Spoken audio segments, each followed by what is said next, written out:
Bonjour à tous et à toutes, j'espère que vous allez bien. Aujourd'hui on s'intéresse à João V, contemporain de Louis XIV et de Louis XV.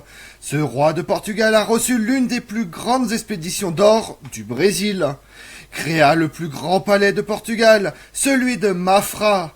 S'habillant de la plus luxueuse manière possible, João V est également connu pour ses excès, collectionnant les maîtresses, voire les religieuses, tout en observant et soutenant les actions de l'Inquisition. Vous voulez en savoir plus sur le roi de soleil portugais João V? Venez avec moi.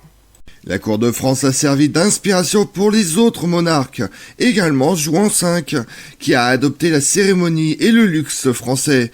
Fils aîné de Pedro II et de sa deuxième épouse Maria Sofia de Neubourg, belle-sœur de l'empereur Léopold Ier. C'était un homme nocturne, dormant peu, recevant des conseils à minuit, tout en envoyant des lettres à l'aube au cardinal da Mota, son plus fidèle ministre conseiller, quasiment un premier ministre sans le titre. Travailleur acharné, João V effectuait ses tâches, même le dimanche, dévorant des livres en permanence, déjeunant à 4 heures de l'après-midi, parce qu'il se perdait dans sa lecture. Il vivait dans le luxe et offrait à sa famille des montres en diamant. Ses petits-enfants recevaient des carrosses brodés d'or. João V était également engagé dans le développement du Portugal. Dans sa biographie du souverain, le diplomate José da Cunha Brochado mentionne que tous les jours le roi est sorti, que Dieu le garde, se promenant dans la ville, observant tout ce qui l'entoure. Conscient de l'instabilité du gouvernement en Europe suite aux différentes guerres de succession, celle d'Espagne 1701-1714, de Pologne 1733-1738 et d'Autriche 1740-1748. De plus, l'histoire familiale était trouble. Le père de João V, Pedro II, devenu roi après avoir fait arrêter et enfermer son frère le roi Afonso VI pour cause de folie, puis avoir épousé sa belle-sœur. Pedro II est entré dans l'histoire comme le pacifique, ayant mis fin aux guerres de restauration débutant en 1640 avec Juan IV contre l'Espagne de Philippe IV. Ce fut le 1er janvier 1707 que João V, âgé de 17 ans, accède au trône de Portugal. Habillé, selon les témoins, avec un manteau brodé de fleurs d'or, sur sa poitrine l'ordre du Christ également fait de diamants, comme le décrit Don Antonio Caetano de Sousa, son grand chambellan. Pour João V, le luxe sert pour démontrer son pouvoir, sa richesse et sa puissance à une Europe instable et guerrière, durant son long règne de 43 ans. Comme n'importe quel monarque de son temps, João V s'intéressait au renforcement du prestige international de son royaume. Tout au long de son règne, mais surtout au cours des 2 premières décennies, il a toujours essayé d'affirmer le Portugal comme un pouvoir de premier ordre, en utilisant pour cela 2 méthodes, celui des armes et surtout la magnificence typique de l'ère de l'absolutisme. En tant que roi, João V s'efforce de concevoir le Portugal comme une puissance internationale. Des exemples en sont les ambassades qu'il a envoyées à l'empereur Léopold Ier en 1708, au roi Louis XIV en 1715 et au pape Clément XI en 1716.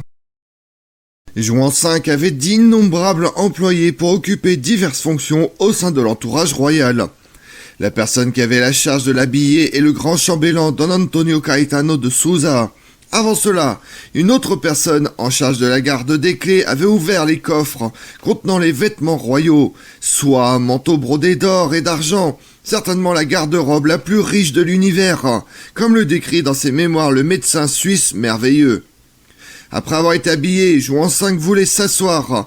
Il appartenait à Don Afonso de Vasquez-Lezo et Sousa, comte de Caïta, de lui apporter et d'ajuster le coussin royal.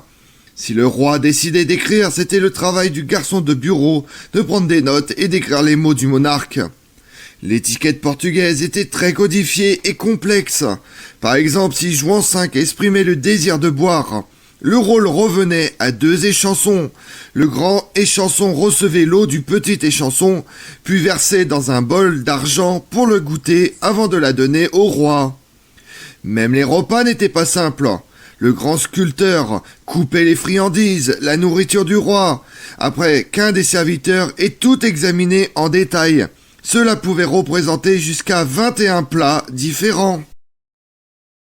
Le roi Soleil portugais, à l'imitation du fameux monarque français Louis XIV, dans les poses sur les tableaux et dans sa façon de gouverner, décide d'envoyer des émissaires dans les différentes cours européennes, même dans la lointaine Russie du tsar Pierre Ier, pour savoir comment il s'habillait, comment il se comportait, afin d'en tirer un maximum d'enseignements. Juan V en est un parfait exemple du monarque absolu, décrit comme autoritaire, voulant tout diriger et régenter dans l'Empire portugais, où il a vécu l'âge d'or du Brésil. Sous son règne, les plus grosses expéditions d'or arrivent au Portugal. C'est également sous le règne de Juan V que des diamants furent découverts. Le faste et le luxe étaient si grands à la cour lusitanienne que les vols n'étaient pas sanctionnés, à l'exemple d'une assiette en argent, des bagues en diamant appartenant à la reine Donna Maria Anna d'Austria, ou encore un service de table en or jamais retrouvé. Mais ce n'est pas seulement avec cet exemple qu'on peut estimer un manque de soins à la cour portugaise. Lorsque le médecin suisse Charles Merveilleux visite la Casa da Moeda, créée en 1722 à Lisbonne, elle fait la création d'une nouvelle monnaie d'or. Elle acquiert une renommée sous Juan V, où le médecin suisse fut surpris par le gaspillage de l'or accroché aux instruments officiels lors de la fabrication de pièces et qui n'était même pas récupéré pour être utilisé pour de nouvelles fabrications. Découvert en 1699 durant le règne de Pedro II, l'or du Brésil change profondément le royaume de Portugal. Mais ce ne sera que sous Juan V et ensuite sous son fils et successeur José Ier que l'arrivée des cargaisons d'or augmente considérablement en direction du Portugal. Les différents historiens, à commencer par José Hernando Saravia, affirment que Juan V avait gaspillé l'or et qu'il fut perdu en raison du grand nombre d'importations de marchandises destinées aux Cortés, mais également par la corruption dans les ports et les douanes. Fruit de la paix sous le règne de Juan V, les caisses de l'État ont reçu 57 tonnes d'or et 235 tonnes supplémentaires sont arrivées à Lisbonne à destination de privés.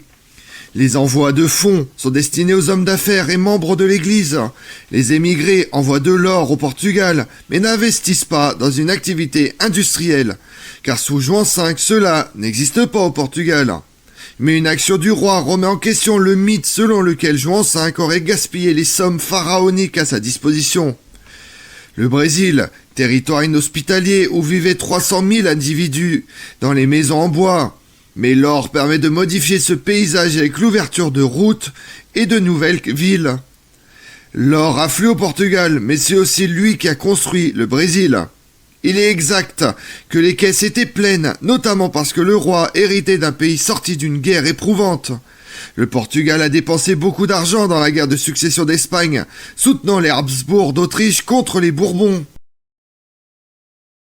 Après le congrès d'Utrecht en 1712, le Portugal commence à vivre en paix, même si la guerre de succession se poursuit encore 2 ans. Par conséquent, la mission de Juan V est devenue de placer son royaume à égalité avec les autres puissances européennes. Mais était-il le roi de Portugal le plus riche ? Il est difficile de répondre à cette interrogation. C'était certainement l'un des plus riches, mais pour savoir qui était le plus entre Juan V le magnanime et Manuel Ier le fortuné, la réponse s'avère complexe.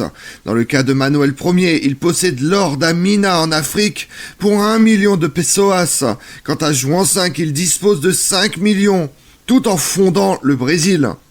Juan V fut certainement l'un des monarques les plus riches d'Europe, faisant du Portugal une grande puissance catholique, mais également très investi dans le mécénat de l'art. Juan V adorait vivre dans le luxe avec une gastronomie ostentatoire. Durant le banquet de mariage du roi, qui dure plusieurs jours, se sont succédés des feux d'artifice, des bals, des corridas, des orchestres, tout agrémenté de 84 plats différents. Avoir une place de choix dans le monde catholique était essentiel. Juan V est parvenu à créer le patriarcat de Lisbonne grâce à sa diplomatie, tout en obtenant à la fin de son règne le titre de roi très fidèle. Les 15 carrosses dorés sont cruciaux dans les objets royaux. Juan V a mis en place une diplomatie mobile sur les roues. Accompagné de 60 personnes, le monarque lusitanien veut voyager incognito en Europe avec objectif de mieux connaître les différents pays à l'image de Pierre le Grand ou Côme III de Médicis. Mais cette idée n'a jamais abouti, car le Conseil d'État s'est opposé à laisser partir le souverain en un tel voyage. Cette idée démontre l'importance accordée aux relations internationales. Juan V a une grande préoccupation, l'affirmation du Portugal comme une puissance catholique et partenaire privilégié de l'action extérieure de Rome. Juan V agit sur deux tableaux différents, maintenir la paix et acquérir une place de premier plan dans le renforcement des alliances avec l'Espagne. La fille préférée de Juan V, Donna Maria Barbara de Bragance, sera mariée en 1746 avec le futur Fernando VI. Durant la guerre de succession d'Espagne 1701-1714, le Portugal soutient les Habsbourg d'Autriche contre les Bourbons. Mais grâce à la remarquable diplomatie lusitanienne, le Portugal n'a eu à subir aucun dommage ou perte territoriale. Suite à cela, Juan V insiste à conserver son royaume dans une stricte neutralité. En effet, le Portugal n'a aucune ambition territoriale en Europe, mais en dehors, la tactique est différente. Juan V cherche l'alliance du pape Clément XI, qui accorde le 8 juin 1716 l'entrée de Rome au marquis de Fuentes et sa suite luxueuse pour les négociations pour la création du patriarcat de Lisbonne. Actée le 7 novembre, l'alliance entre le royaume de Portugal et les États pontificaux se concrétise par l'envoi d'une escadre de 5 navires et d'une frégate pour combattre les Ottomans lors de la bataille de Matapao. Cette stratégie était si bien planifiée que même les carrosses utilisés pour transporter l'ambassadeur pour communiquer l'alliance étaient indispensables pour montrer à tous le rapprochement des deux États. Quelques décennies après la mort d'Aurangzeb en 1707, dernier grand moghol qui s'était montré tolérant à la présence des Portugais le long de la côte, l'empire moghol entre dans un processus avancé d'effondrement. L'empire marathe n'a pas été en mesure d'être une menace sérieuse dans la mer d'Arabie, où l'armada royale portugaise revient, comme au XVIe siècle, la force principale.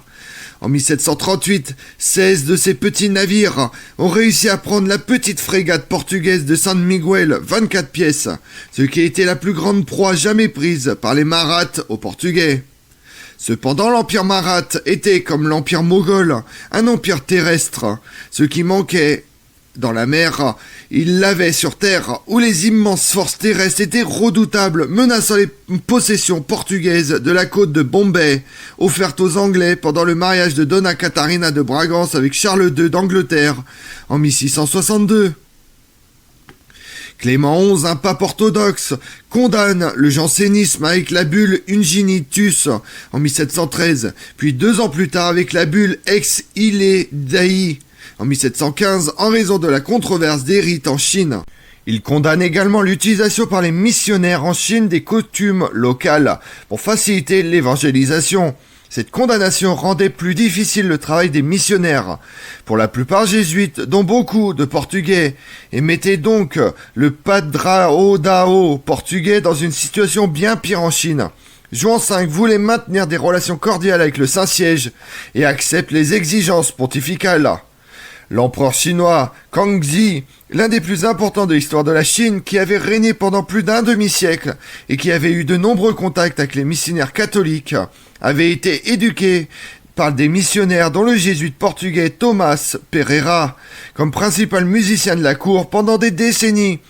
Il confie même à un missionnaire, Teodrico Pedrini, l'éducation musicale de 3 de ses enfants, dont l'un est son successeur, le futur empereur Yongzheng, 1722-1735. La controverse sur les rites en Chine était un différend de longue date au sein de l'Église catholique sur la décision de savoir si les rites chinois constituaient ou non des formes d'idolâtrie ou de superstition. Les jésuites défendaient le maintien de la pratique des rites par les catholiques chinois, tandis que d'autres ordres religieux, dont les dominicains, affirmaient que les rites étaient incompatibles avec le catholicisme. Le conflit commence dans les années 1630 et ne prit fin qu'au XVIIIe siècle lorsque le pape Clément XI, en 1715, et le pape Benoît XIV, en 1742, se prononcent contre les jésuites. Le Prado-Ado portugais était un accord établi entre le Saint-Siège et le Portugal, dans lequel le pape déléguait au roi de Portugal le pouvoir exclusif d'organiser et de financer toutes les activités religieuses dans les domaines et les terres découverts par les Portugais. Un navire portugais est arrivé à Macao le 23 septembre, un peu plus tard, un an après des conversations totalement infructueuses. Il a quitté Macao avec l'héritage pour retourner à Rome le 13 décembre 1721. Un excellent exemple de la façon dont Juan V était prêt à collaborer avec le Saint-Siège. Juan V a toujours été en bonne santé, mais à partir de 1709, il a été saigné à cause de grumeaux dans son cou. En 1711, il se plaint de maux de flatulence. En 1716, il se rétablit à Villaviçosa d'une profonde mélancolie. Le 10 mai 1742, à l'âge de 52 ans, il y eut une forte attaque dont l'on découvrit de la manière suivante: une stupeur le priva des sens et restant raide, la bouche ouverte. L'état de santé du monarque s'était amélioré, allant au bain et au sanctuaire de Nazareth. Juan V est revenu au gouvernement, mais diminué et moins énergique. Le roi effectuait, dans les dernières années de sa vie, au total 12 autres voyages à Caldas. Mais peu à peu, il est devenu de plus en plus malade. Avec dégradation physique, le roi meurt le 31 juillet 1750, après plus de 40 années de gouvernement.